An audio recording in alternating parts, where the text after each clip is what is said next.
Welcome to, I believe, episode 8 of the High Caliber Podcast.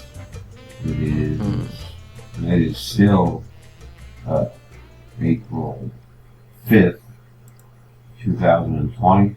We haven't quite made it to April 6th yet, but we're close. 15 till, 14 till about. Yeah. So, decided to get together tonight and discuss our post-Wrestlemania 36 thoughts. Oh, yeah. First two-night affair for once, I am not super disappointed. Yeah, I mean, I think the biggest factor in not being as disappointed as other times is that there wasn't a NXT takeover. So that's true. Yeah, they didn't have to try to live up to that, which they usually have to do, and usually fail miserably. Yeah, the last few years takeover's been way better, but we both have a friend named Jake that was able. He came over tonight and watched it with us. Yeah, we broke quarantine. I understand. But it's WrestleMania. You gotta make an exception. Yeah, I usually have 10 people. I had one this year, so I did all right. But right, we sit nice and far from each other. Yeah, but well, in arm's distance because you got a pass.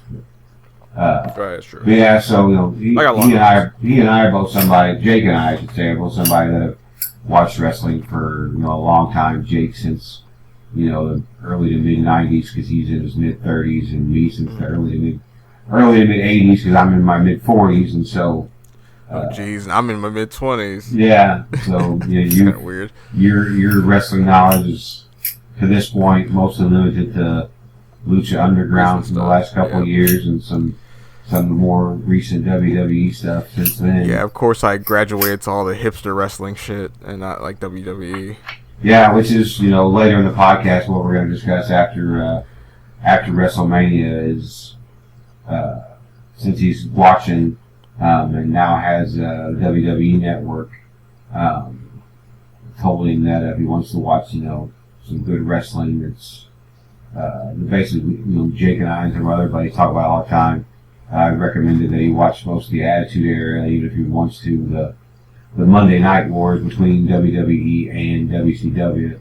Mm-hmm. If I was only going to watch one, I would probably say WWE, but I think watching both is worth it, especially nowadays since everybody's stuck in the house and we got plenty of time to watch shit anyway. So. Oh yeah. But we'll get back to that a little later on. But I think first we can talk about WrestleMania.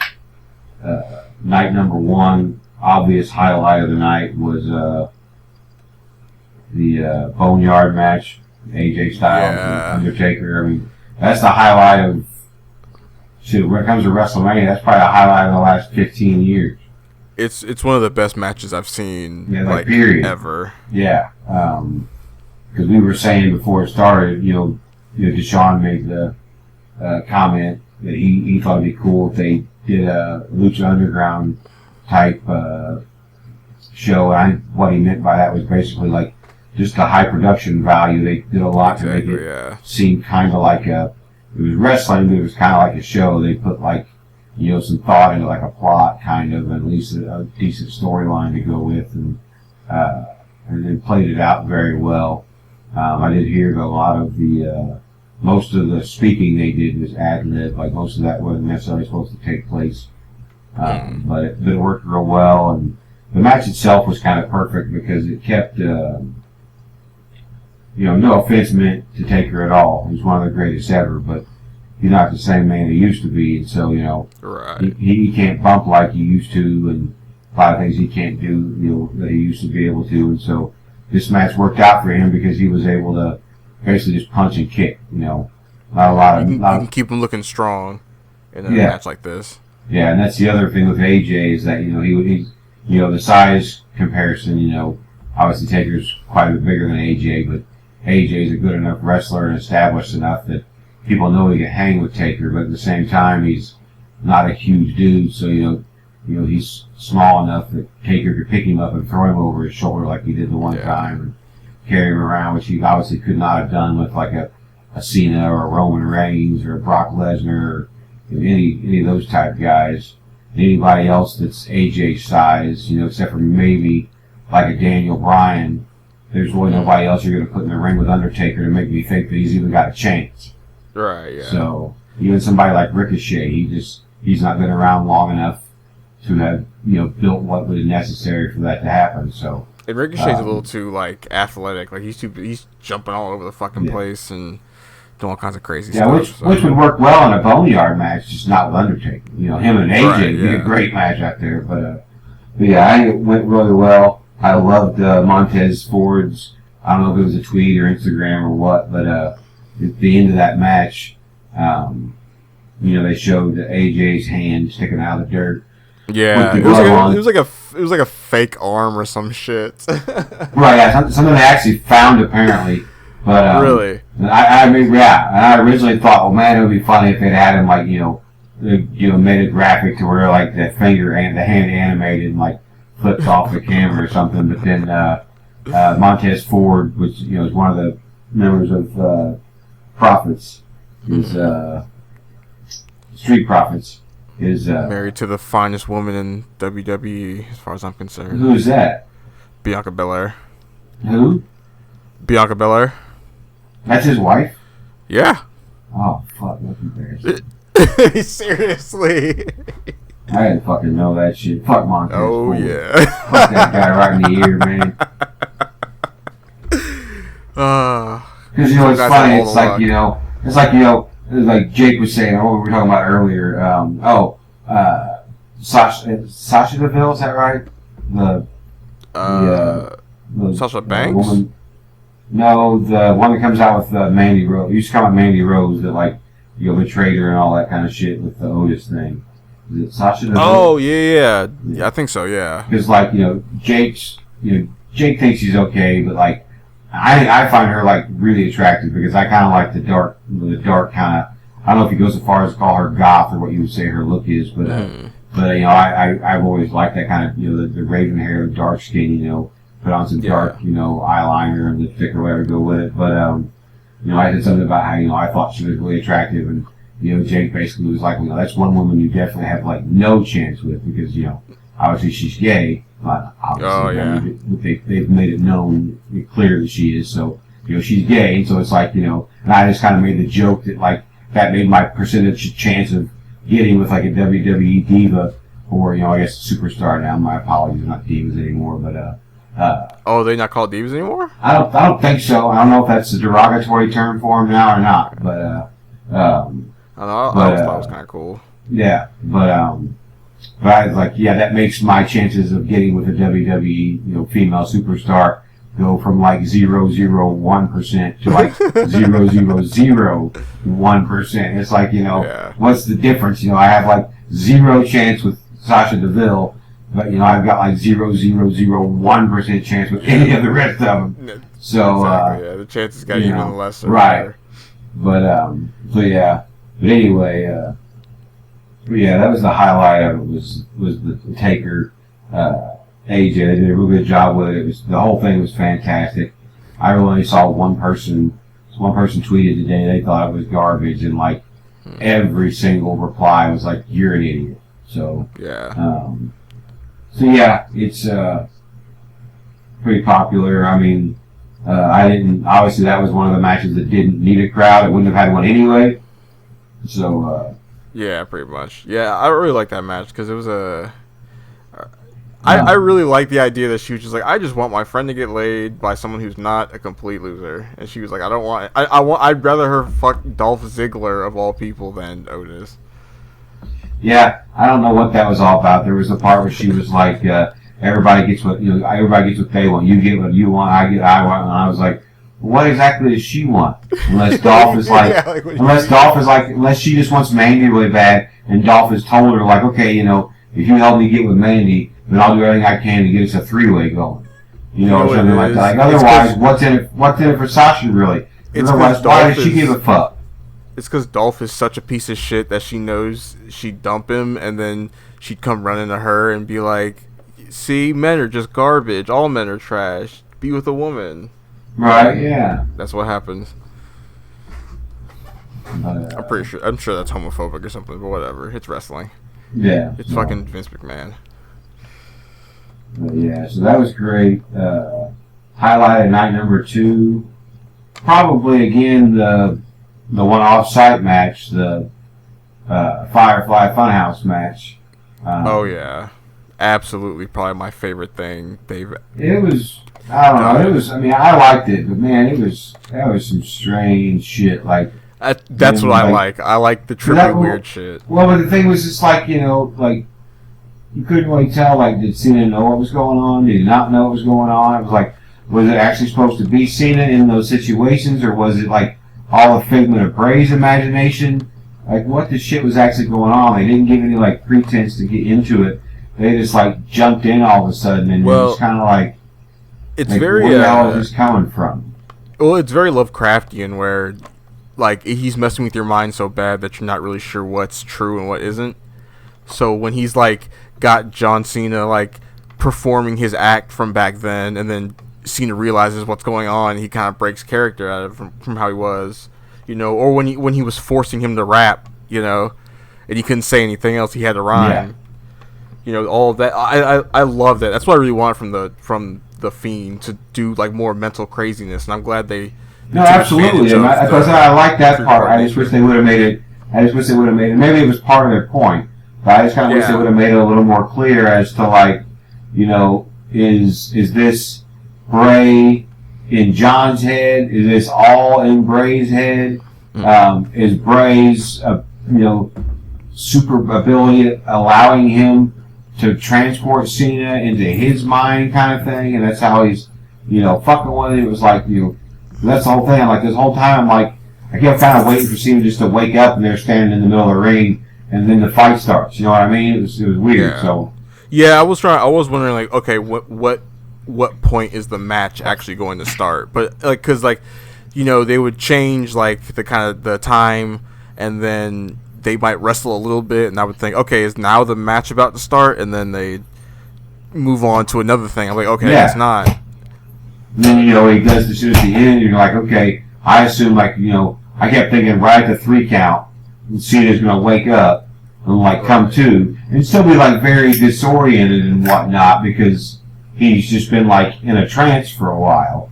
Yeah. And then even, like, the Fiend could sucker him if he needed to or whatever. But I just kept waiting for him to wake up, and he was like, "Oh, that's it." Like, I'm thinking that because they pulled him into the Firefly Funhouse in the very beginning, it's like some Bray Wyatt world, and like when he walked out, it was just when he walked out of the Funhouse, it was just a ring inside that black void. So right. I think that's like where the Fiend truly exists. I think like the Firefly Funhouse is where like that Bray Wyatt nice kind of what's his name, Mr. Rogers character lives. It's like Freddy's world for him, basically. Right, and then in that dark void is where the Fiend normally exists within Bray Wyatt's head, where it's just the wrestling ring inside this darkness, and he brought him there to force John Cena to relive his worst, well, not necessarily his worst, but just like his whole life and the kind of where he failed in a lot of places, which is really cool. And they reincorporated John Cena saying like, we're gonna get rid of the most overrated superstar, the most spoiled superstar and all that, and then it ended up being him because the words were echoing literally in his head. It was super good. I really like that. That's the kind of wrestling I wanted to see, where they start doing like more written stories that are actually thematic. Yeah, it's interesting. I liked it. I enjoyed it. I just wish they would have made it a little more clear. Exactly what they were doing with it, but give me 1 sec here. Mm-hmm.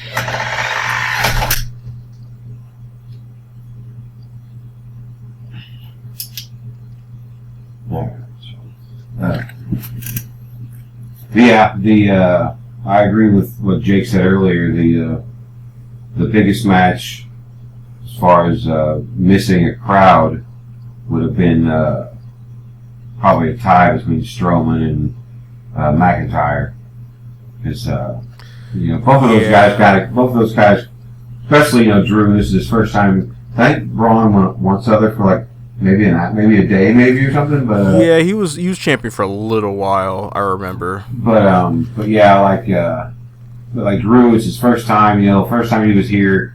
He kind of fizzled out. He was the next big thing was like a favorite events, all this kind of stuff, and then just kind of fizzled out for whatever reason. I'm not exactly sure, but kind of lost it. He said he kind of lost the feeling for it, but so he makes it back. He works his ass off, obviously. Has a great, way better on the microphone than he ever was before. So he worked on that. He worked on his physique, all that. Works all this up, and not that it doesn't mean as much because there's nobody there. It's like I've never had it happen, but I can't imagine there's much better things in the world than having 60 to 80,000 people just screaming your name or cheering for you or whatever. And so celebrating with you when you finally get this championship. And so it's like he'll get it eventually, obviously, once we're able to get things back to normal. But it was like those were the two things where it's like you kind of missed out on having a crowd there. But otherwise, I enjoyed it. I like the fact that you could hear the wrestlers a little more, and that some of the fake grunting was a little annoying at times. But they were really. I noticed they were really emphasizing the wrestlers like talking more, and like you could hear the ref talking, and they had more to say to each other, which I really actually enjoyed because it kind of feels like they're getting their characters across. I don't know if they're emphasizing it more, or if you just can't normally hear it. Yeah, it was funny when you don't watch as much, but for a while, John Cena's not around a lot, so a lot of times when he comes out, he walks out on stage, walks up to the cameraman, and actually says the cameraman's name and says hello to him, and something like that. And so he did that this past week on SmackDown, and all of a sudden he's like, "Oh shit, yeah, they can hear us." He's like, "Oh yeah, well now everybody can hear us." Like, "Welcome to SmackDown on Fox." And it was like it was almost like he was doing an intro because basically it was he knew that the people at home could actually hear what he was saying because there was no crowd noise, and so he did seem pretty weirded out when he first came out here, where he runs out and he's like, you see him looking around, kind of like there's no crowd. This is kind of weird, and he's joking about it a little bit. Yeah, it was interesting. Yeah, I liked it.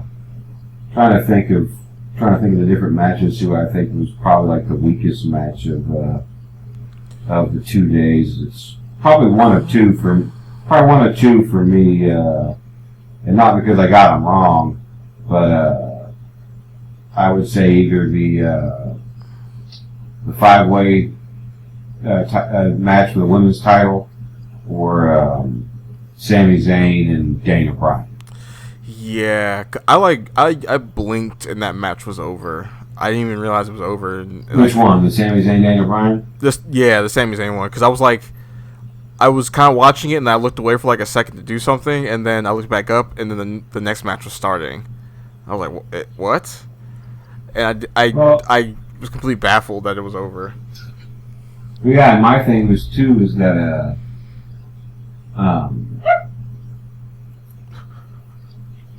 it's like this whole time they've talked up, Daniel Bryan this, Daniel Bryan that. Every time Sami Zayn gets around him, he either runs away or one of his guys helps him win and all this kind of stuff. And then you finally get to WrestleMania, and it's a perfect storyline to either, fine with Sami Zayn winning, but have him cheat to win as usual. But instead, you just have him kind of win outright. And to me, it was kind of a weak ending. Kind of came out of nowhere, like you said. It was just eh. But yeah, it is what it is. I gotta let Fez.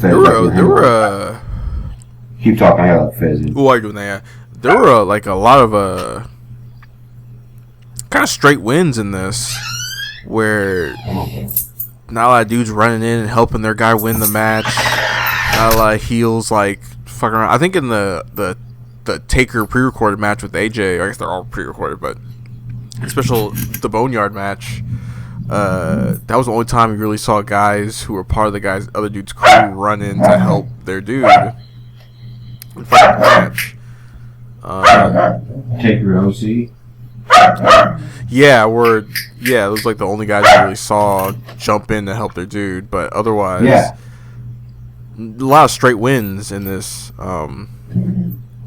which was super weird. That's also I expect to see at least one dirty win.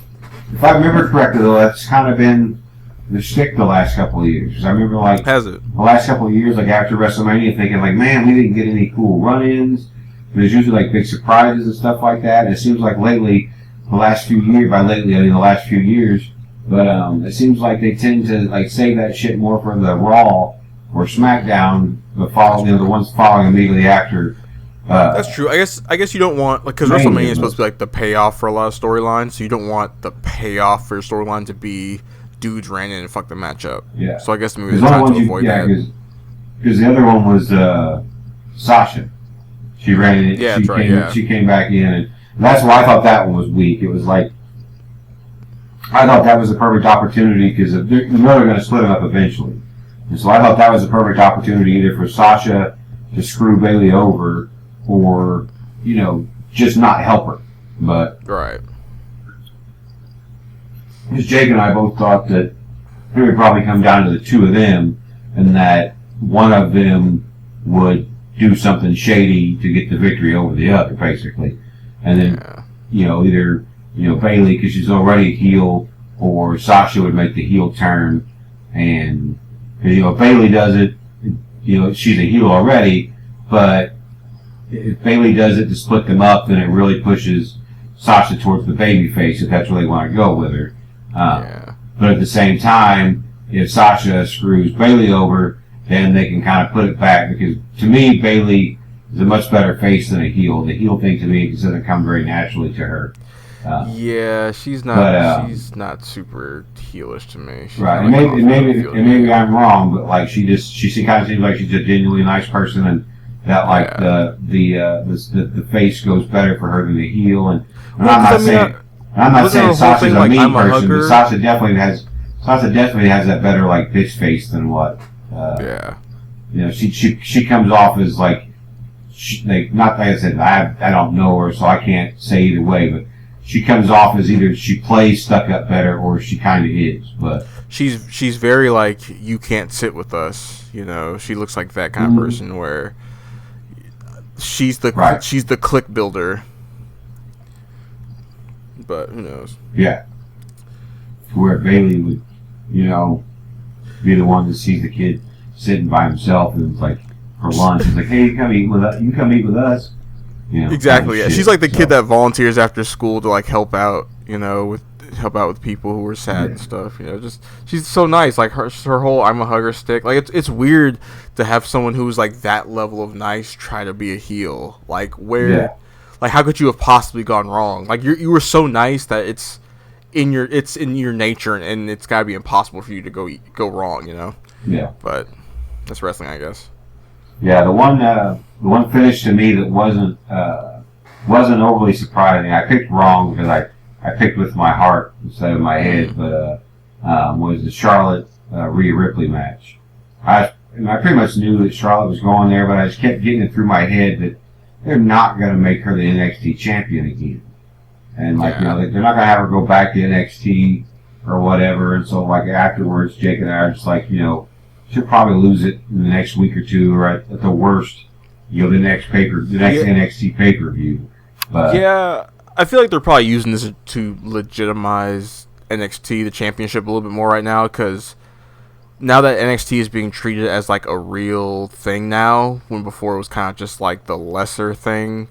Well, you can kind of go there, but I mean, Shayna Baszler had it for a while, so, you know, it's not a whole lot. You can't get a whole lot more legitimate than that, even though they fucking let Becky beat her. But I mean, now it's Charlotte, like Charlotte Flair. Well, my thing as far as the women go, probably can't get too much higher. Along the same lines as what you're saying, I think that as much for the title itself as maybe more for Rhea Ripley, because she kind of came out of nowhere.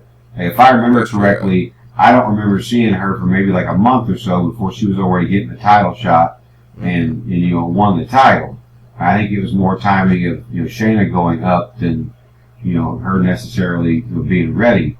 But so I kind of wonder if maybe this is like, okay, this is what you have to do to like earn your stripes, or, you know, whatever, is that, okay, we're going to give it to, you know, Charlotte.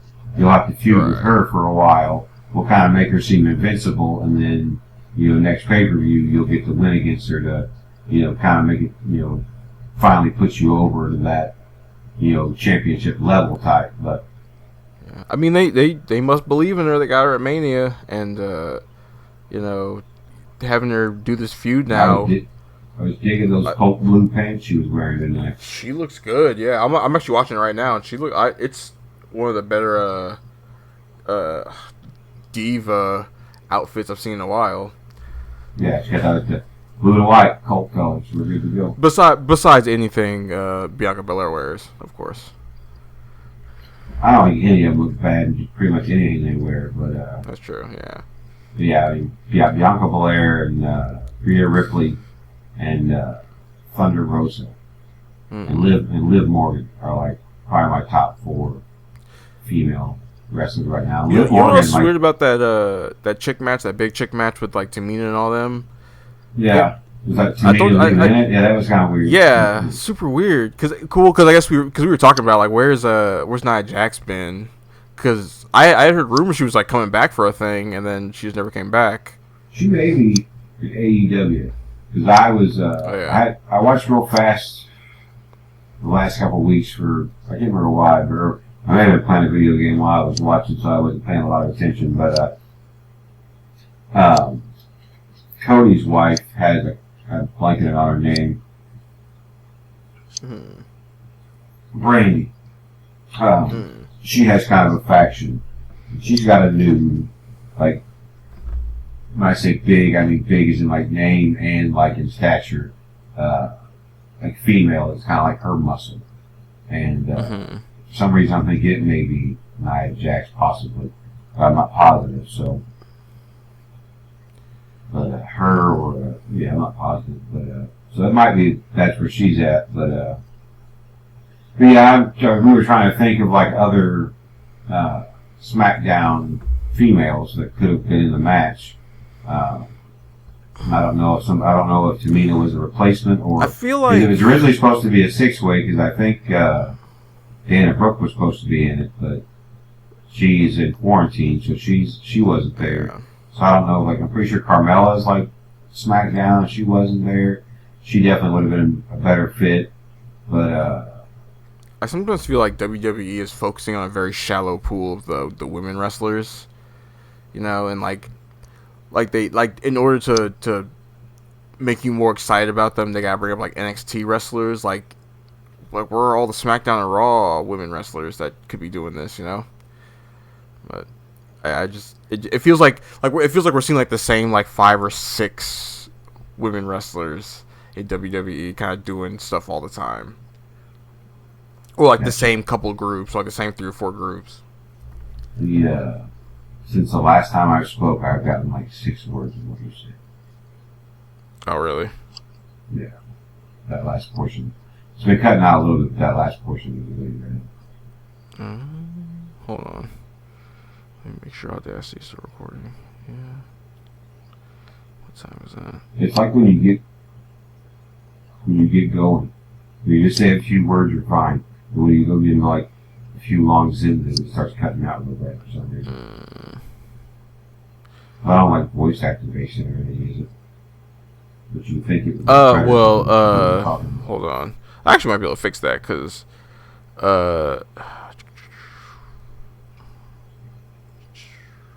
voice video. Testing. Testing.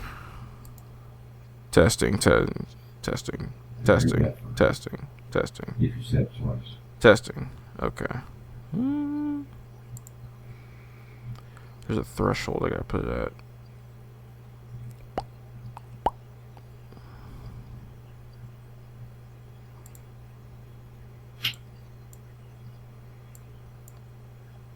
Testing.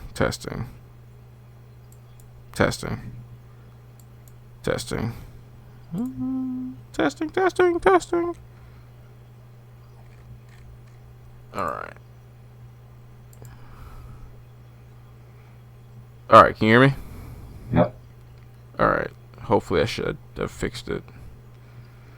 I changed my threshold for when it catches my voice, and I close other stuff that was taking up kind of important space. Yes. Or memory or whatever. So hopefully they fix it. Cool. I mean, it's workaroundable, but if you say something, don't get much of a response from me. It's probably because I just didn't hear enough to understand what you were saying. Mm-hmm. Yeah, like I was starting to say too. Jake agrees with me too, and Liv Morgan seems like she has really improved pretty quickly. Yeah. Jake hasn't watched much, in a while because he doesn't have internet and stuff right now, so he hadn't seen her really since because before when she was part of the group, she didn't really wrestle a ton, but now since she's like kind of come back with her new persona or whatever, she has wrestled quite a bit more, and because he was like, man, he even said he was really impressed with how much she seemed like she had improved as far as her just actual wrestling technique. So yeah, was she injured or something? Was that why she was gone? I'm not sure if it was an injury. It may have been. I mean, I think that's what they played it up as. So I don't know if it was a real injury and they just used that as a way to rebrand her. Yeah, she was out for a while. Oh, this is what we gotta talk about. This Big Show sitcom. Yeah. So is this what wrestlers are gonna do now? Should have been on that. If you watch the stuff afterwards, especially if you continue watching Raws after, because when we give a recommendation, we're going to tell you to watch to a certain point, and then if you're still enjoying it, then keep watching. But if you watch a decent amount, you'll see for sure that this fits the Big Show perfectly. Oh, really? The question is whether or not the show itself is any good. I mean, it looks like a shitty sitcom that could be. Like I said, the text message I sent you, it should have been on TGI Friday. Smashed in between Family Matters and Full House or some shit like that. Yeah, but it looks pretty generic, but it's got the Big Show in it, so that's gonna be the draw. Right, because I mean, other shows have had somebody 7'4" or however tall that motherfucker is. Right, I'm kind of shocked that Shaq didn't have a sitcom at some point where it was the Shaquille Show or something. He didn't. I thought he would. I thought it would have been a given that he, especially with the kind of media figure he's become. Yeah. Sometimes they ought to gotta get Peyton a sitcom, Peyton Manning. Make a kind of like a 2.5 Men, like Peyton and Eli. That'd be pretty good.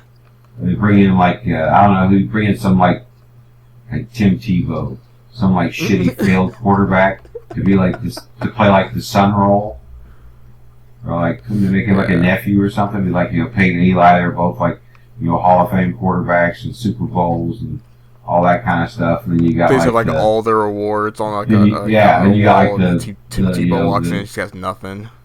Yeah, the redheaded stepchild is Tim Tebow or some shit like that, and they're always just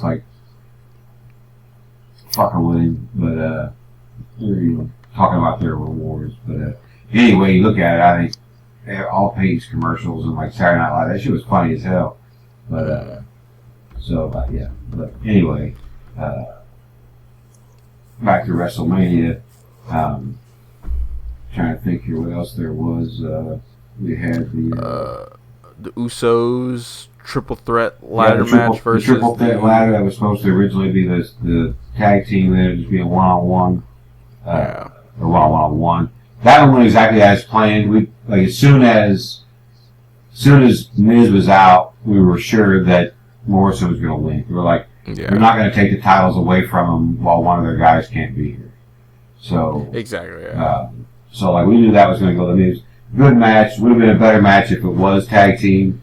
But you knew with the three guys, that were in there, it was going to be a good quality match, and it was. But yeah, that last bump really looked like it fucking hurt, where he fell on the ladders. Dude, as soon as they put the one ladder through the rung of the other one and had the other end bouncing on the ropes, I looked at Jake and was like, this is ending poorly for someone. It always does. Every time. And he just kind of looked at me and shook his head because he knew too. It's like every time that shit happens, something that looks like it really fucking hurts happens. Every damn time. That's the first time I think I've ever seen someone take like a hard hit and still win. Like they take like the hit that would normally make you the loser. He took that and still won the match. Yeah. That's something rare that I don't think I've ever seen. So I like that a lot. Yeah. No, it's those like that's what I'm saying. Like when you start watching the Raws and shit, man, fucking there are some triple threat ladder matches with the Dudley Boys, the Hardys, and Edge and Christian that are just fucking fantastic. They are. Because they're back when they still hit each other in the head with chairs and shit, so that shit happened. They're all like bloody and they're stacking like they're stacking tables on top of like standing ladders and building pyramids and wrestling on top of that shit and like, oh man, yeah, it's great. So like there's so many good like triple threat matches and some of the there are some really good Money in the Bank matches which are usually like 6 or 7 guys. Ladder match, and there's like a briefcase that has a contract they can cash in anytime they want for a title shot. Like, so basically, it almost always happens where like the champion gets his ass kicked and wins the match, and so he's all fucked up, and they run out and cash in real quick and basically do one move and pin him and win the title. Usually how it goes. There have been a few idiots like, of course, Goody Two Shoes John Cena like announced ahead of time when he was cashing his in, and his dumbass got beat. But and then Corbin Dallas lost his to, Baron Corbin. We call him Corbin Dallas. Oh, you know what? Who did he lost? He lost his because he got in trouble backstage because like right after he won at least this is what I heard. Right after he won basically won the Money in the Bank ladder match, Vince found out that Baron Corbin was part of the brain lawsuit the players had against the NFL. Yeah. I guess he hadn't told Vince about that, so I don't know exactly why Vince was pissed, but for whatever reason Vince didn't like it. So basically his punishment, like he basically got smashed in his like chance to win it, cash in his briefcase match. So, but yeah, the other big surprise to me, I picked it right because I figured, but the big surprise to me was the Otis Ziggler match because as a fat man, somebody that's been a fat person pretty much their whole life, it's hard not to root for other fat people, especially shorter fat people like Otis, and like Vince always shits on him. Yeah, Vince always shits on fat people, and like so. Like, I thought for sure, like, he'd get the win in the match, but I thought for sure, like, it'd go to shit somehow. Like, either Randy Rhodes would, like, turn on him at the end, or, he'd get the win, but Dolph would still get the girl, or, something like that weird. But, so I was pretty surprised that he not only won the match, but he kind of got the girl, too. So, even if it was a fake kiss, I'd give him my left arm for that shit. Yeah. When I learned that what's her name had been the one that sent that text or whatever that kind of like fucked up the whole thing, I was like, oh yeah, he's gonna win out in the end because he's been getting fucked over so long, and that was like the last straw where like even her friend is like fucking him over, so it's like all right, he's got to get something. Yeah, really, as I said, I figured he'd get the win, and I even thought that like she might come out and like do something to Dolph or whatever, but I didn't think he'd get like his cake and eat it too, so to speak, where he'd get the win and get to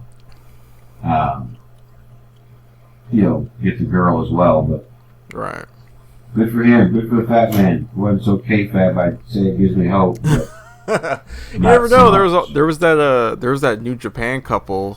There's that story where dude was pretending to fuck around with the other guy's wife, and then they got so into the characters that they ended up fucking around for real. So, you never know. Right. I think something like that. Well, they're always a little bit like, I said, Thunder Rosa is one of my top, 4 female wrestlers. And she's absolutely, beautiful. What all the gorgeous, whatever you want to call it. But nothing against her husband, but he just kind of a normal dude. You picture her and you see the way she works out and trains, and you expect her to be married like another really fit, muscular, kind of working out all the time dude.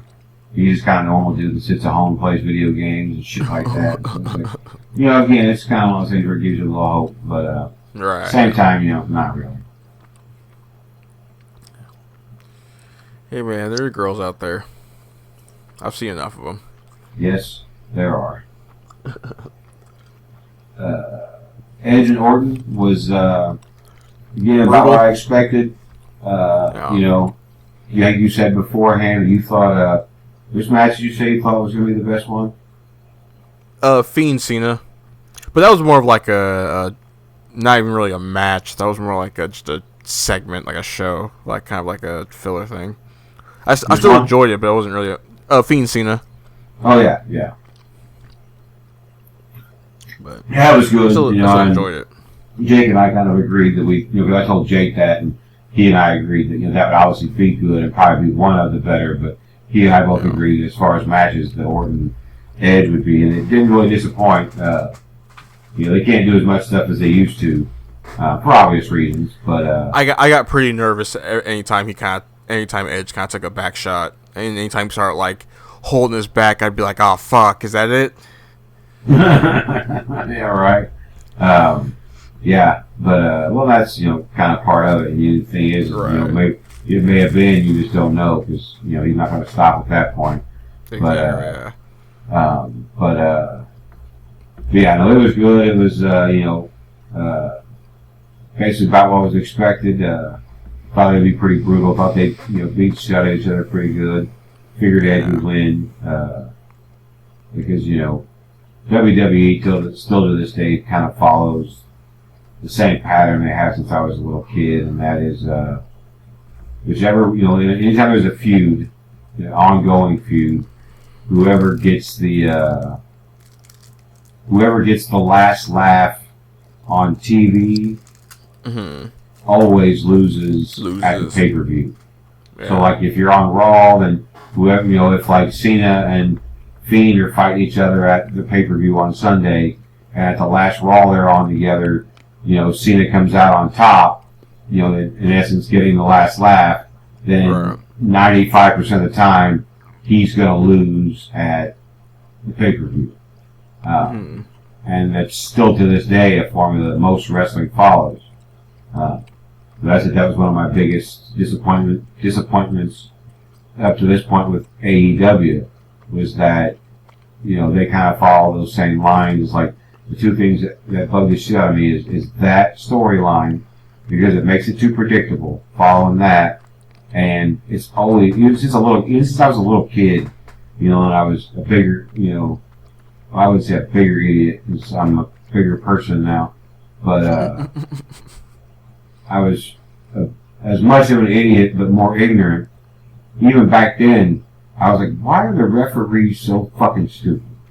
Yeah. And they still are, and it's like, I get that you've got to do certain things so the bad guy can get away with stuff, but it's just like it's the same little things over and over and over again. It's like, and it's when they turn a blind eye to it that drives me crazy. Like you'll be in a tag team match, and the face tag team, the face will be getting his ass whipped by the bad guys because they're constantly running in and out of the ring without tagging and shit.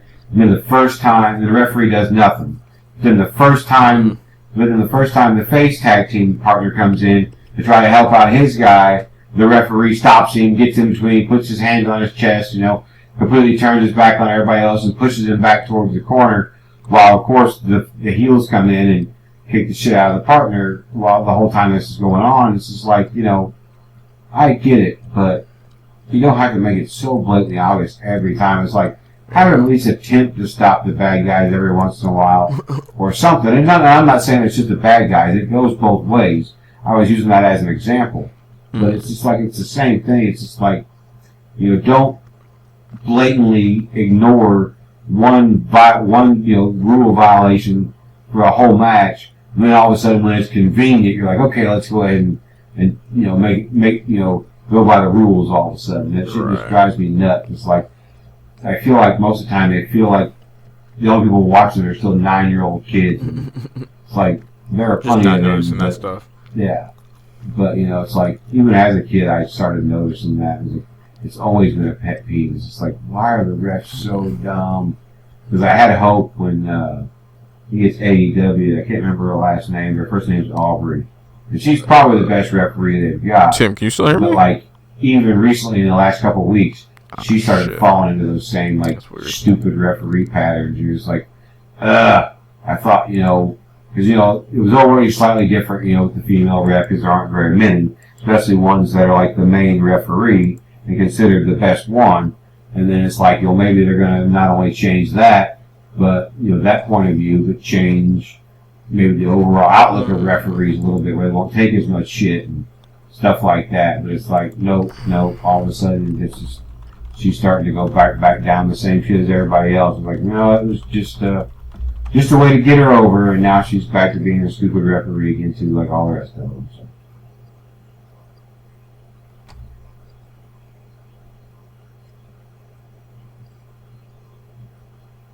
You there? Hello?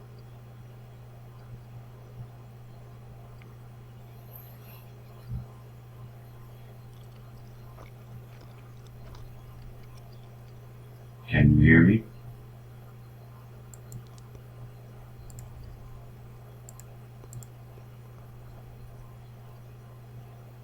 Hello?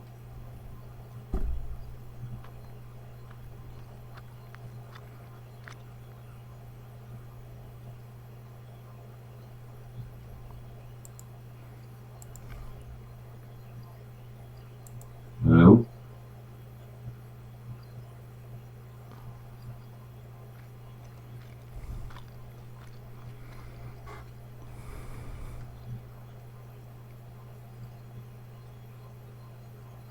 Hello? Okay. I can hear you now. Alright. Yeah, you like completely disappeared, and I was like, I thought it was me at first, and I hung up and came back, and I realized it had to have been you. Yeah, I don't know. Yeah, I thought it was you because on my end it still said we were connected, and then all of a sudden the little your little picture in the middle of the screen like kind of dimmed, like it was shaded, and so I was like, well, maybe he's gone. So I canceled. I exited out of the call and called back. So whatever. Yeah. If I'm like dimming on your end, that usually means your internet is like doing something. It's like tripping or something. Okay. If I'm dimming on your end. Gotcha. But yeah. So what was the last thing you heard? Oh shit! What match were we talking about? I'm a little intoxicated, folks. I was playing a drinking game while watching Mania, and I drank. I can't remember if we were still talking about. I can't remember if I was still ranting about Orton and Edge or. I'm pretty sure you were talking about Orton and Edge. Yeah. So anyway, we talked about Otis and Ziggler. We talked about Orton and Edge. Talked about Charlotte and Rhea. Talked about. Yep. We talked about Liv and Ty. We talked about Liv. So talked about Taker, Goldberg and Strowman. Oh, one more thing about Taker, the Taker match. So when the OC finally did run in, so did Taker kill the OC and AJ Styles? Is that what we're getting at here? Because there's a shot where he hits one of the dudes from the OC with a tombstone or whatever, I think tombstone. And the way it's shot, the way you like the fact that you can't see the guy's body afterwards, like a discretion shot in filmmaking and like cinematography, it usually means the character or person is dead when you shoot it like that. So does that mean he killed the OC and then he killed AJ Styles? I don't think so, because like they've never gone so far as to say the tombstone kills people, even when it's been on a hard surface like that. So yeah, because that's like a neck breaking technique. Yeah, and he threw the other guy like off the top of something or whatever. Yeah. And then with AJ, it's hard to say because there've been. That's the main reason that we thought the Taker would lose. Was when we saw they were in a cemetery and that there was a grave, because we assumed that, Taker is finally ready to retire, and so we're going to have this match. And we also assumed there'd be help. We didn't think AJ would do it alone, but we assumed that with help, whether it was the OC or whoever, probably the OC, that AJ would beat Taker and would bury him, and that would be it for Taker, and he'd retire, whatever. That's kind of the perfect way for the Undertaker to go out. Yeah. So we were a little surprised and predicted incorrectly with that match that AJ did lose, but of course every person that's ever been buried alive in a match, whether it was a buried alive match or a casket match, has somehow come back later. Yeah. So yeah, I think I guessed right on that one, but I didn't think it would end like that particularly. Yeah, well, I thought it was funny too because I may have said it earlier, but Montez Ford tweeted out a picture of the hand sticking out of the dirt at the end. Yeah, and he put a Solo cup in it. Like, he carries the Solo cup around all the time. Yeah. So that was kind of funny, but I wanted the hand to animate and give the finger, and then go back to open like it had died. But I was shocked they went with Underbiker, like the American Badass Undertaker. Well, yeah, I was surprised they didn't go with normal music. They went with that. They went with the Metallica. I guess it was a Metallica song.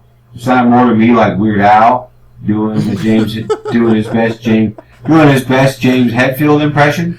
Yeah, and it seemed like too high, so I don't know. Maybe he's just getting older. Maybe that wasn't Metallica, but it sounded like a Metallica song. It's probably like a Metallica similar song, like they had it made just for WWE, but they were like, make it sound like Metallica, but don't make it Metallica. Pitch it up a little bit. So yeah, like to have the person that sounded like Johnny Depp doing Jack Sparrow at the intro, but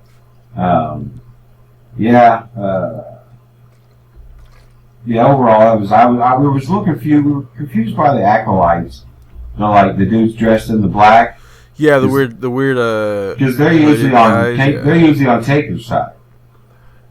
Well, now that he decided to be the American Badass, so they're like, we only support the undead Taker, so you got to go. Yeah, we gotta kill you to make you cool again. He also used fire, so that's like the dead man and not American Badass. So I don't know. But yeah, I do like that. I do like that they used his powers. They incorporated his powers into how he won. But that still pisses me and Jake both off because we're just because we both hated the fact that Brock Lesnar beat Taker to end the streak at WrestleMania. Yeah. And we didn't care it ended, but if it's going to end, it should have been like Triple H or Shawn Michaels, one of those guys, maybe even The Rock or Stone Cold. But it should have been one of those guys, not a part-timer that's never around. And yeah, as far as wrestlers go, we were just because not long before that he had used lightning to strike down the Dudley Boys and shit. And we're well, where the fuck was that shit when he was getting beat up by Brock Lesnar? Come on, at least give us some of that.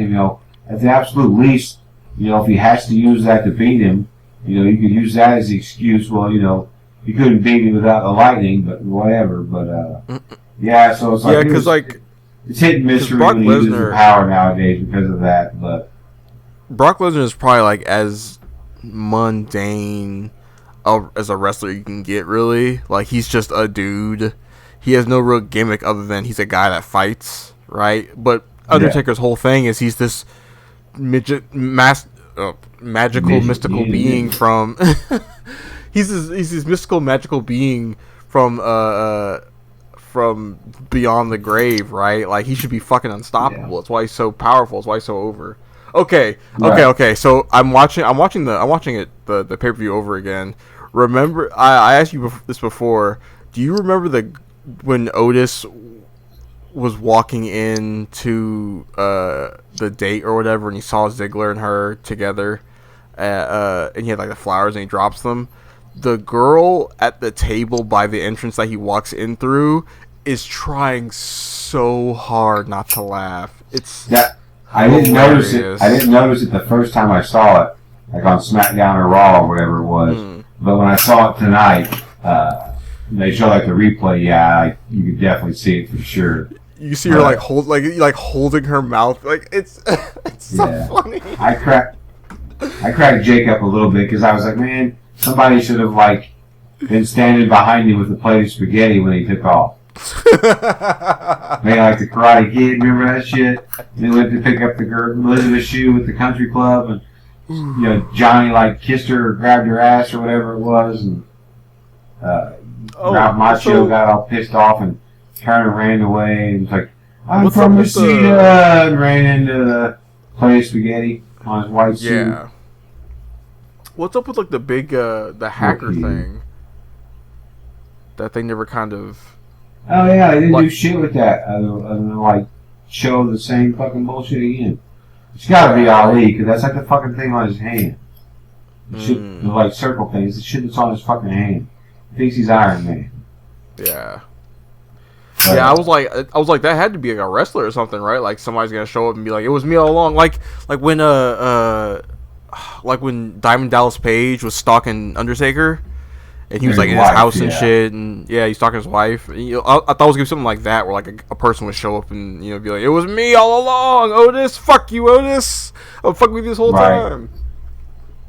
Now you pretty much. That's the thing is, if you watch much though, and I didn't watch a ton, and I still do, but it was you tell it was the sausage chick. She was like being too sinister and shit, like behind her back, and it was like weird. So, but I don't know, but yeah, that one was alright. You had the, what's her face, the Becky Lynch, Shayna Baszler match. Oh, yeah. Well, which was okay. It had some good spots, but overall it was kind of lackluster. Yeah, I can't remember. I think we both picked Becky. We were kind of hoping Shayna would win. Yeah. Just because. I feel like Shayna deserved it a little bit more. I feel like Becky's... like the hype around her is dying a little bit. Well, I knew that you knew she wasn't going to win, Shayna, that is, because of the whole fighting on the neck thing. Anytime somebody goes to like that extreme prior to the pay-per-view, they're almost always going to like lose the pay-per-view because it's like, there's got to be justice for that, something that extreme. So, right. But so yeah, that was pretty much the end of her chances when she did that shit. But yeah, overall it was alright. I was, was fine with either way. I'm not like a huge fan of either one of them. But right, yeah. Definitely like the Charlotte Rhea Ripley match way more. Oh, way more. Charlotte looked like she was trying to beat the fuck out of Rhea Ripley. Like she was trying to fuck her up real bad. Trying to ruin her fucking career, which I liked a lot. Charlotte, I like when Charlotte is a heel and she plays intense and she's really trying to mess somebody up. Like she's really trying to hurt someone. I really like that a lot. Yeah, no, it was. Yeah, they were throwing. That's for sure.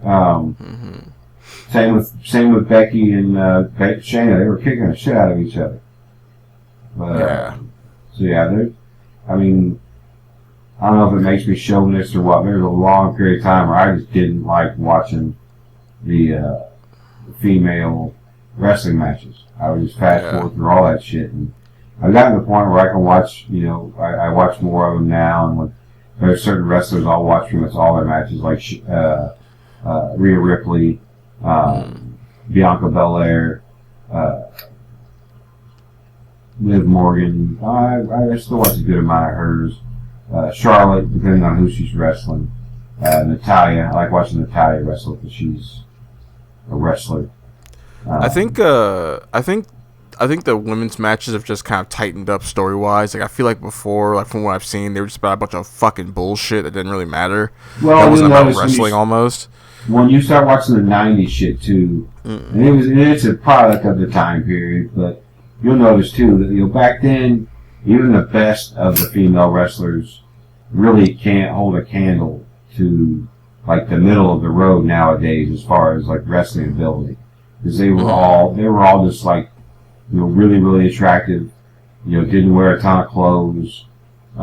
Which they don't wear a ton now, but compared to what back then, it was like they were, they look like they're Amish now, compared to the shit they used to wear back in like the 90s. So, and nothing against the ladies back then, but I just don't think it was, they weren't instructed to, get better at wrestling. It was just, look good, do the best you can in the ring. But now it's like, these women are wrestlers first, and then beautiful women second. As before, in the 90s, they were just beautiful women. They were beautiful women first, and wrestlers second. They were basically just prostitutes Vince McMahon found on the side of the road, and he was like, all right, do you want to be a wrestler? But, yeah. I mean, some of them, like, literally, it's like, the Godfather.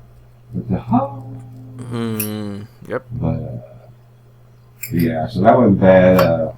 One of the other main events we haven't talked about yet was, it wasn't really a main event, it was Rollins and Owens. Oh, yeah. Yeah. Good match, went again about the way I expected. I was a little shocked we didn't get interference, but that's what I mean. Like that's why I kind of forgot about it, because it was just a straight match where nothing too much happened. Rollins' entourage basically disappeared because one or both of the AOP got hurt again, and I don't know. I can't remember if Buddy Murphy got hurt or suspended or he's quarantined or what, but he's been out. So like basically they brought like in 2 new people to kind of be his entourage. I guess to kind of try to finish the storyline, but so far I haven't liked the whole storyline in general, the whole Monday Night Messiah thing, but I actually like how far he's kind of gone heel wise, where now he's like, I am a god, I am the Messiah reborn. Like I like how time I've crazy seen some shit like this in wrestling, sure, but he's not even clothing. He's probably the 5th or 6th guy at least in my generation to call himself a wrestling guy. I'm sure, and not just one time. There's probably 50 wrestlers at one time called themselves a wrestling guy. The ones continue to say it and profess it as part of their shtick. But with this, I'm almost expecting Seth to be like, I can heal the weak and wounded. I want him to be in hospitals curing people of the coronavirus.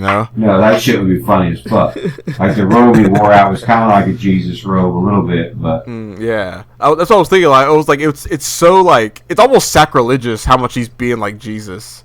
It's almost like I am the new Messiah. I am the new pray to me, Christians, because I'm here now. All be like Jesus. Yeah, exactly. That's what it's supposed to be, but yeah, it was cool though. I liked it. It was a good match. It was I like this heel. I like Seth as a heel. I kind of like him more as a heel than as a he definitely licking face. No, he's definitely a better heel than a face for sure. Yeah. Strowman and Goldberg sucked. I mean, it was exactly what it was supposed to be. Goldberg never should have had the fucking title in the first place. Yeah. But I kind of zoned out. It was a super short. It was a super short match. So. Yeah. You knew it was going to be a smash match either way because Goldberg can't do anything. Right. Yeah. He can't even do his finishing with the jackhammer anymore. The last time he tried that shit, he couldn't even do it like a regular standing suplex. He basically did it like a shitty fireman's carry. Just kind of picked them up and threw them back on their back instead of actually flipping them over. Why do they keep bringing him back? Because there's no way they're looking at this man, Goldberg's so amazing. Nobody gives a shit. Nobody cares. I told Jake, and you don't know who this person is, you'll know soon enough. But I told Jake, I think it's funny, and that I'd have much rather seen a Goldberg versus Gilbert match. And who Gilbert is Goldberg was WCW. So during that time period when Goldberg got crazy popular, they brought in WWE brought in this tiny little dude. He was bald. Gave him the same Goldberg facial hair, some fake henna tattoos. Made him wear the same outfit as Goldberg. And in wrestling, his last name is Gilbert. So they just called him Gilbert. And he would just, like I said, he was like me if I was not skinny, because this guy wasn't, I mean, he was thin, but he wasn't skinny and he wasn't fit. So like, basically just like a kind of skinny version of me that was still flabby. So like not a very big dude.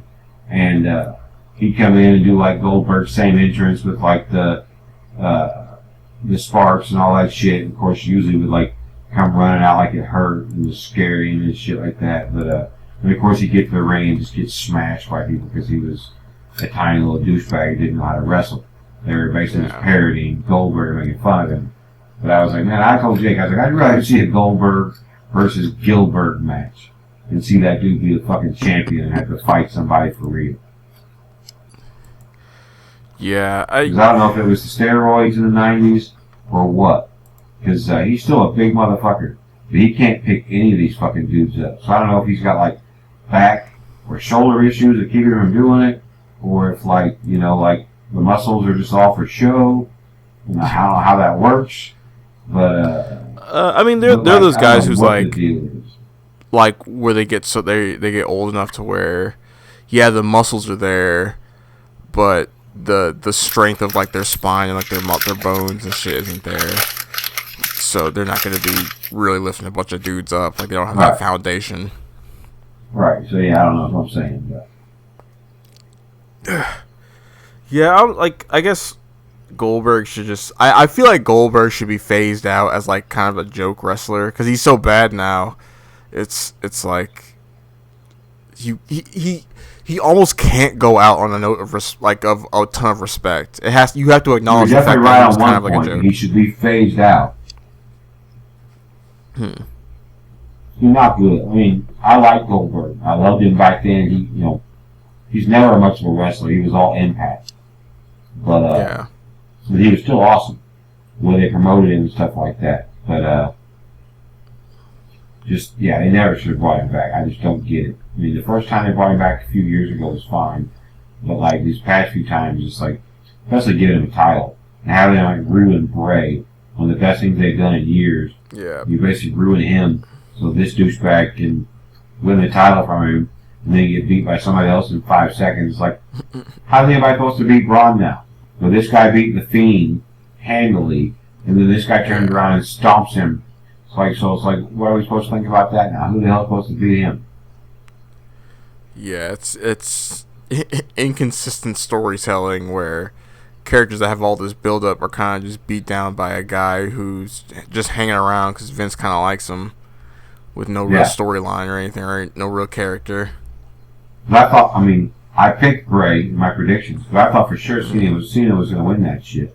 Because I was like, yeah, they're just going to smash fucking... Not that it was going to be a smash match, it was like, they're just going to ruin, Bray a little more. I figured they were going to give it to the Fiend because I was like, they have to finally give him something. And I figured that since they have this weird format, they would use it to their advantage, and they did, thankfully. And they allowed him to win in like a fascinating way. Well, that's why I picked him in my predictions over Cena's, because I assumed that that's what it would be. But at the same time, it absolutely would not have shocked me at all if Cena would have won that. Yeah. Yeah, it could have gone either way. Because I also figured Cena will break out of it during one of these things and like beat him, and we'll pin him or something, and then we'll be back in like the actual ring, and everything will be fine. But right, Bray won, so we can jump to the next match we haven't talked about for good reason. It was the Aleister Black versus Bobby Lashley. And the only reason I even bring it up is because I want to call shenanigans on Jake, because at one point I pointed out that Bobby Lashley was wearing full pants for the first time in a while. He usually wears like kind of more like the wrestling gi type shorts. And then at one point Jake like called me out as racist for noticing that he was wearing full length pants, and I'm like, bullshit! You're the racist because you didn't notice he was wearing full length pants because he's black and his pants are black.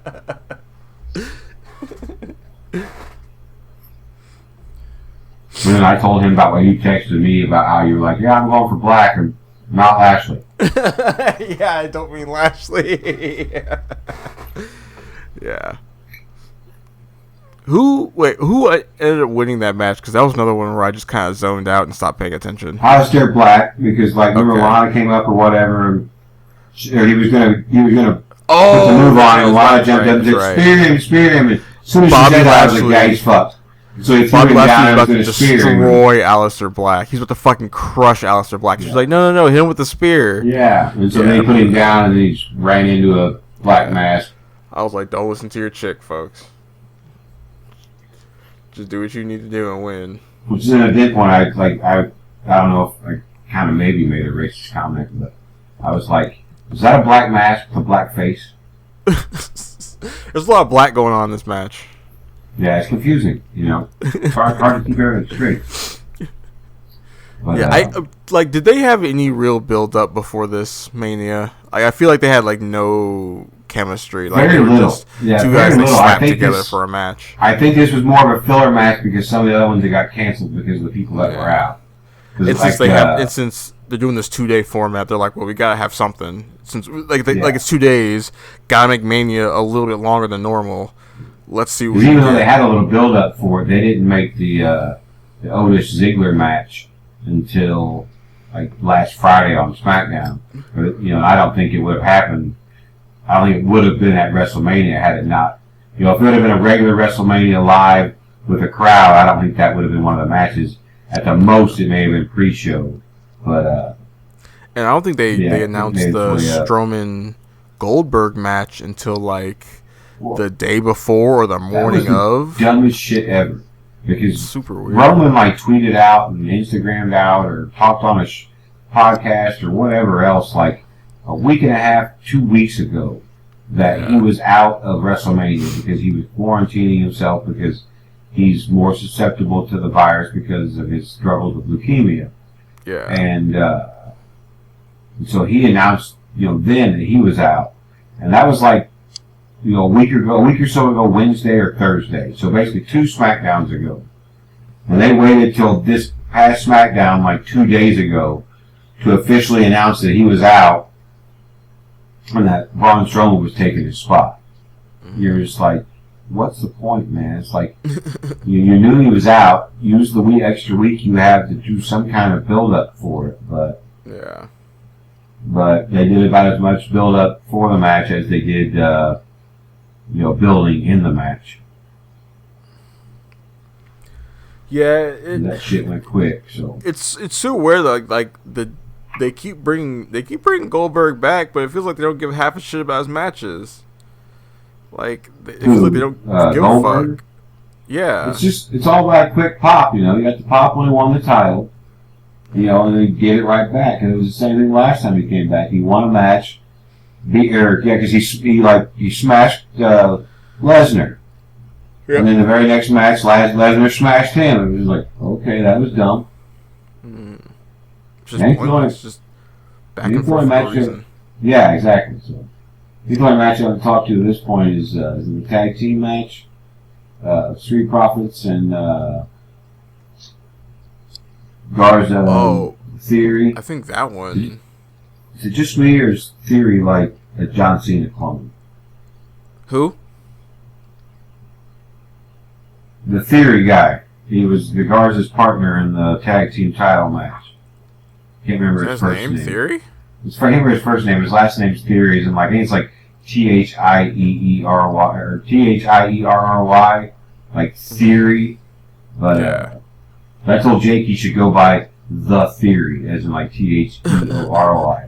But he's literally just come up from the power or the training facility in the last few weeks, and he was the one that was supposed to catch Montez Ford. Maybe was supposed to catch Montez Ford last week, and didn't on the plancha out of the ring. But that match, that was another one that was thrown together. It was supposed to be. It felt thrown together. It was supposed to be Garza and Andrade, the other guy that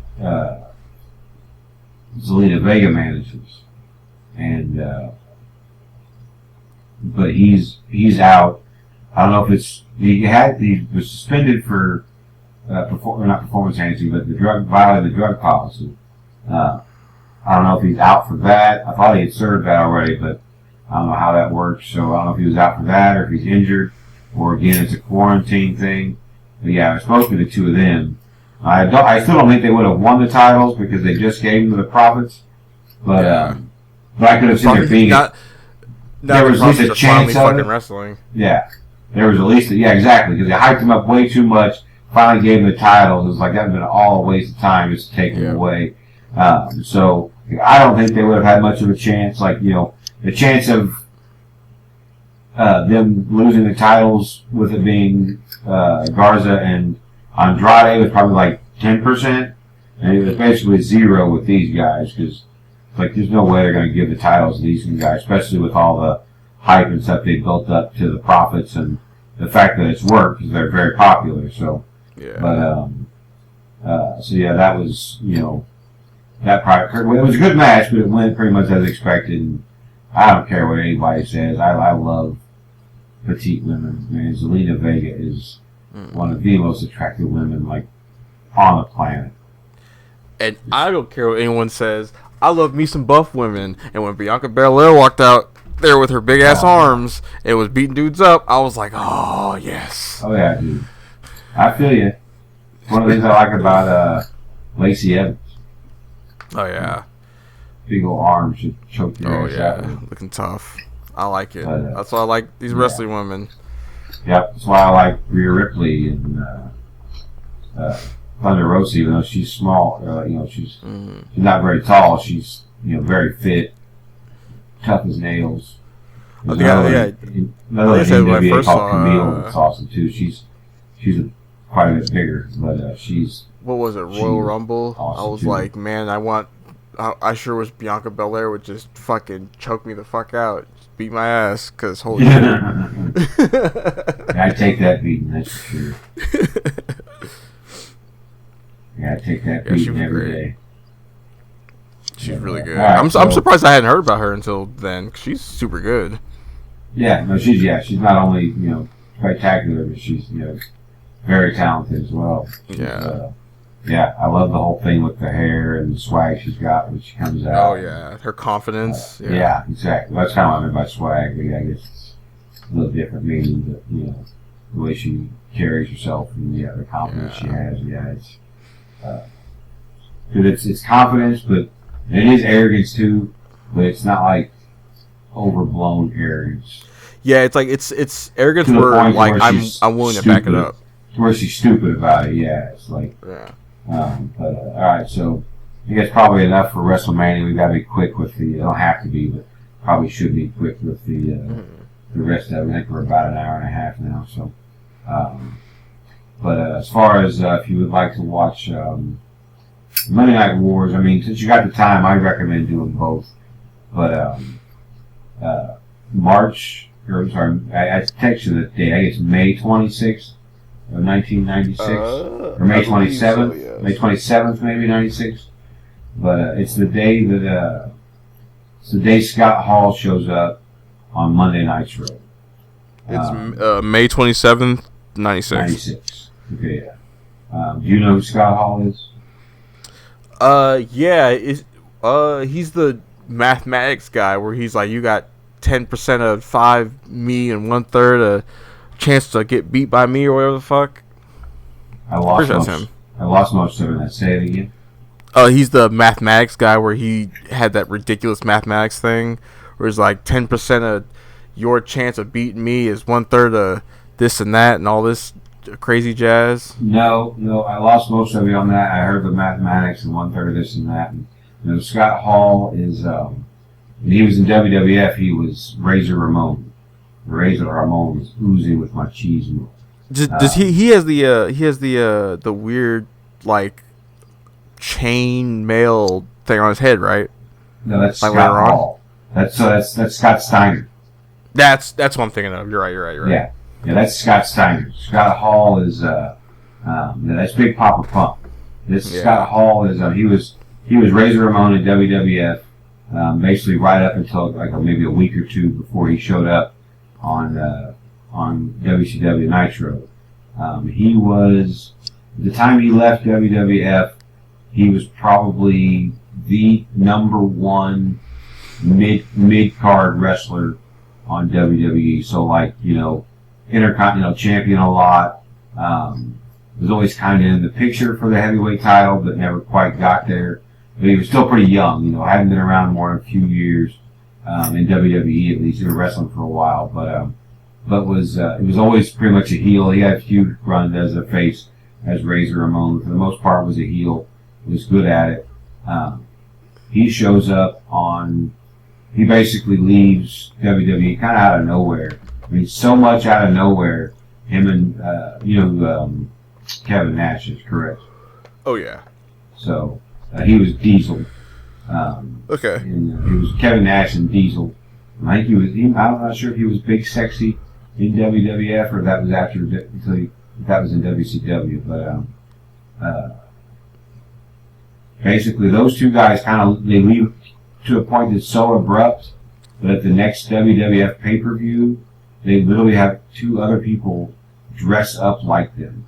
Like the guy that became Kane, like literally dressed up in Diesel's like outfit, and like he already had long hair, but it wasn't curly like that. And he came out like dressed up, and they put grew a goatee and everything to like look like him, and like they called him Diesel and everything. Same thing with like Scott Hall and with the other dude as Razor Ramon, but so he shows up there. And they've kind of been talking about, so like if you want to, you can kind of watch a couple of Nitros before that and maybe fast forward through some of it. But like, cause they have a few like promos about like maybe somebody's coming or something, I can't really remember. But he shows up, and then a few weeks later, because he keeps saying somebody else is coming, you know, a few weeks later, Kevin Nash shows up and they become the Outsiders. And they run him up for a while. And then some other people start like coming in, like because they came from WWF, like Diesel or Kevin Nash. He was basically upper echelon. He was top of the top. He'd been WWE champion a couple times. Had feuded with Michaels, was part of the Clique, which was like Michaels and Triple H and Scott Hall, those guys. So basically, like he was a big deal. Like getting Scott Hall was a big deal, but like getting Nash was like basically taking one of WWF's top 5 stars at that time period. So it was a big deal. He shows up a few weeks later, and they run him up for a while, and then start getting some guys, some current WCW guys to turn. I won't give too much more away. But I did want to give you a little background on like Hall and Nash, in case you weren't sure. I figured you knew who Nash was, but I wasn't sure if you knew Scott Hall's background. So, but like that'll give you an idea what's going on there. If you want to start watching Raw at that point, you can. That's like 2 months before when we told you to start watching with the SummerSlam. It's in like August, and so that would be like end of May.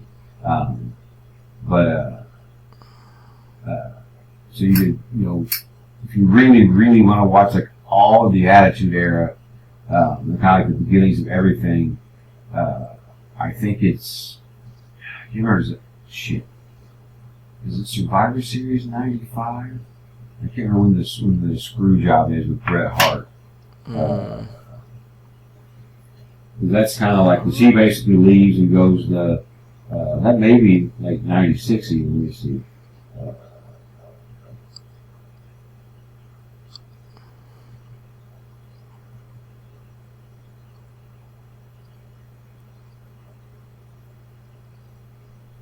Yeah, the Montreal Screwjob. Oh, so it was Survivor Series 97, so yeah, you definitely go back before that. So yeah, like SummerSlam of 96. Well, like I said, if you wanted to even go back to like May, where you start Nitros, and just but back then it's only, because WWE only has Raw, and WCW only has Nitro, and then within like a year or so maybe, I don't know which comes first, Thunder or SmackDown. I think Thunder comes first. which is WCW's like Thursday night show. And then WWE, I think, counters with SmackDown originally on Friday nights, I think, and then it moves to like Tuesdays and then back to Friday. I can't remember for sure, but and those follow some storylines. But even when those things come in, if you again, you got the times if you want to watch them, go for it. But you don't have to watch the SmackDowns and Thunders because they are not separate rosters. So like some of the storylines do, follow through on the SmackDown, but for the most part, you don't miss a ton if you just watch like the Nitros and the Raws. But if you got the time and you want to watch the SmackDowns and the Thunders, they're pretty decent shows too. The SmackDown's more than the Thunders, I think, as far as storyline. Because they don't, neither one of them do all the storylines, but I think there may be a few more, things that happen, involving current storylines on SmackDown and Thunder. So you might miss a little more there, but yeah, neither one of those shows come in for like a year or so. I don't think after, we have kind of having you start to watch. So yeah, if you want to just kind of go back and forth between Nitro and Raw, week by week, and then of course every time one of the shows has a pay-per-view, watch the pay-per-view too, because those definitely obviously carry on the storyline. It's where most of your titles are going to change hands and stuff like that. So. Heard it here first, folks. Now you have no excuse.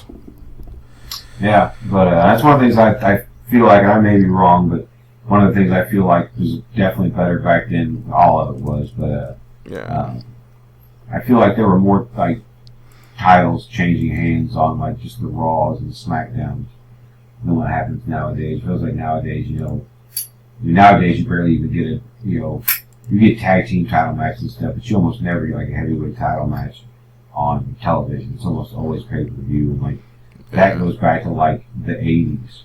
It's back in like the 80s, like before Raw. All the WWF TV shows were, it'd be an hour-long show. You would get one match that was two people you'd heard of. Then you get four matches that was a star versus a nobody. And it was clear who was going to win all those matches. And, Hogan almost never wrestled on TV. There would be a taped, quote unquote backstage, interview during the show with like Hogan or Macho Man or one of the other huge stars that wasn't going to wrestle that week.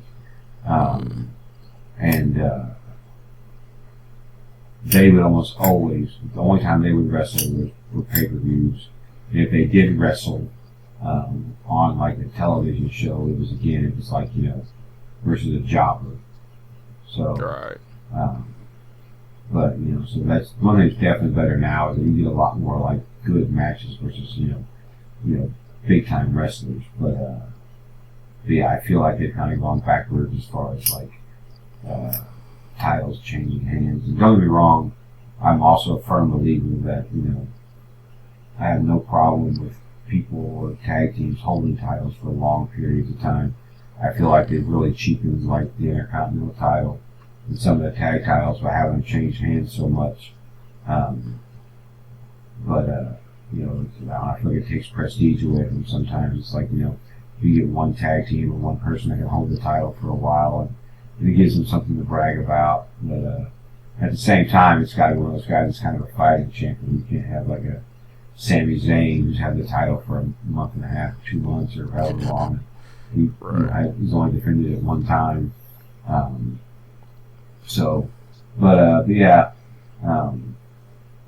Here's something to watch. I saw some stuff on Twitter where people were bitching about it and not liking the lack of crowd and stuff like that. It was just like, and obviously it wouldn't have mattered to those people. The people that bitched about this were going to find something to bitch about. A regular live WrestleMania with a crowd. Yeah. But it's just like, just get the fuck over yourself and enjoy the fact that we had a WrestleMania, period. And this was a fascinating WrestleMania. This would have been another really fucking boring ass weekend sitting at home without WrestleMania. Yeah.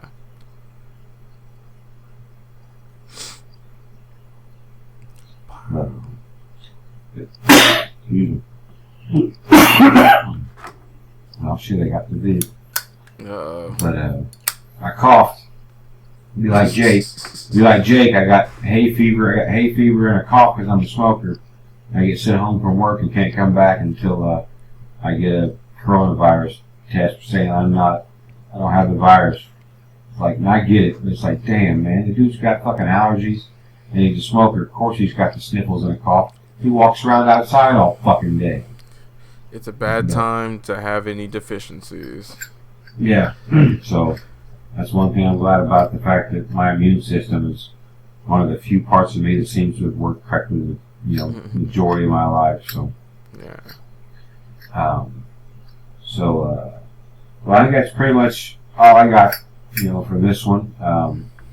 Next time we talk, hopefully we'll have some episodes of Raw and Nitro to talk about.